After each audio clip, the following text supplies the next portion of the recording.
gasoline, energy, is down, way down. Oil is down to $65 a barrel. It was $82 a barrel. Then when energy comes down, pricing is going to come down. Prices for groceries, etc., are going to come down. President Trump promising prices will come down once America's energy market is stabilized. Joining me now to discuss the president's energy agenda is the Energy Secretary, Chris Wright. Mr. Secretary, welcome. Welcome. Glad to be here. Thanks for having me. So let's start with the prices. For crude, it's come down already. It was $77.88 on January 17th. It was $68.30 this past week. That's a drop of 13%. Gasoline prices, the average for a gallon of gas is $3.12. It was $3.53 a year ago. Is bringing those prices down critical for unleashing the American economy? It is. Just energy is that base ingredient that makes everything possible. You lower energy prices and you lower the cost of everything. And I think the market's a discounting mechanism. People see a president that's not going to spend his administration trying to block the production of oil and gas. And that implies more supply. And the market is recognizing that. And we're seeing prices move down already on that signal. Senator Bernie Sanders does not care for the president's approach. Let's play him.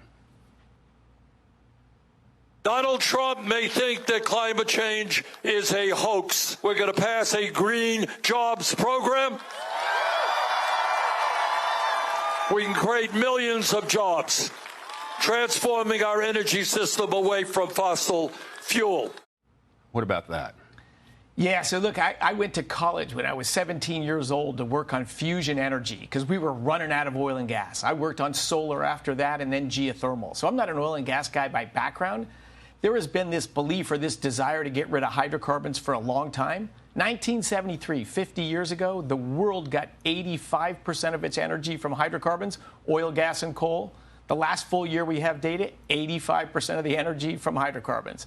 So despite trillions of dollars investment and Bernie's Green New Deal, wind, solar, and batteries, together they're 3% of global energy. It just turns out it's very hard to replace hydrocarbons. Not that we shouldn't want new energy sources, but hard to replace hydrocarbons. China's going all in on artificial intelligence. Running AI requires tremendous energy. How are we competing on that front, Mr. Secretary? Yeah, so China today is by far the world's largest importer of energy, and the United States is by far the world's largest producer of energy. So we're really in a fantastic situation, despite the 4 years of the Biden administration trying to suppress those advantages. But we have, over the last 20 years, pushed too many energy-intensive industries out of our country, and they've mostly gone to China or elsewhere in Asia. But the next energy-intensive industry is AI, where we take electricity, the highest form and most expensive form of energy, and make intelligence. The demand for intelligence is unlimited, so will the demand for energy, and it's critical for national security. We have to win the AI race and stay ahead of China, not just for our economy and our citizens, but for the security of our country. We can and we will stay ahead of China and win it. But you're right, energy is absolutely central to that. The United States has tremendous natural gas resources. What about the impact of exporting natural gas around the globe?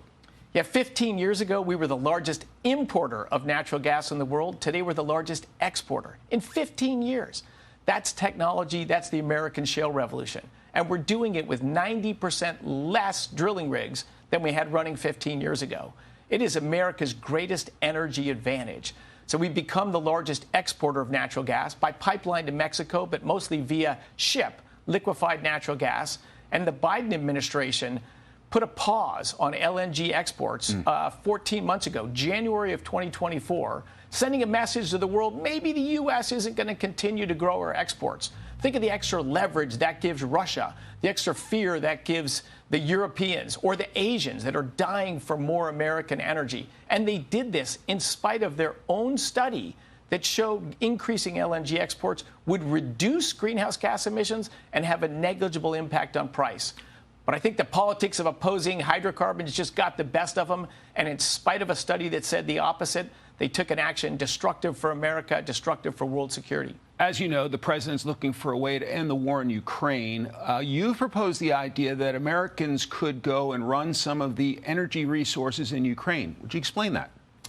Yeah, well, this is our president's idea. And look, I think it's tremendous. Our president is all in on peace. What's the creative way we can get two sides to lay down arms and stop killing each other?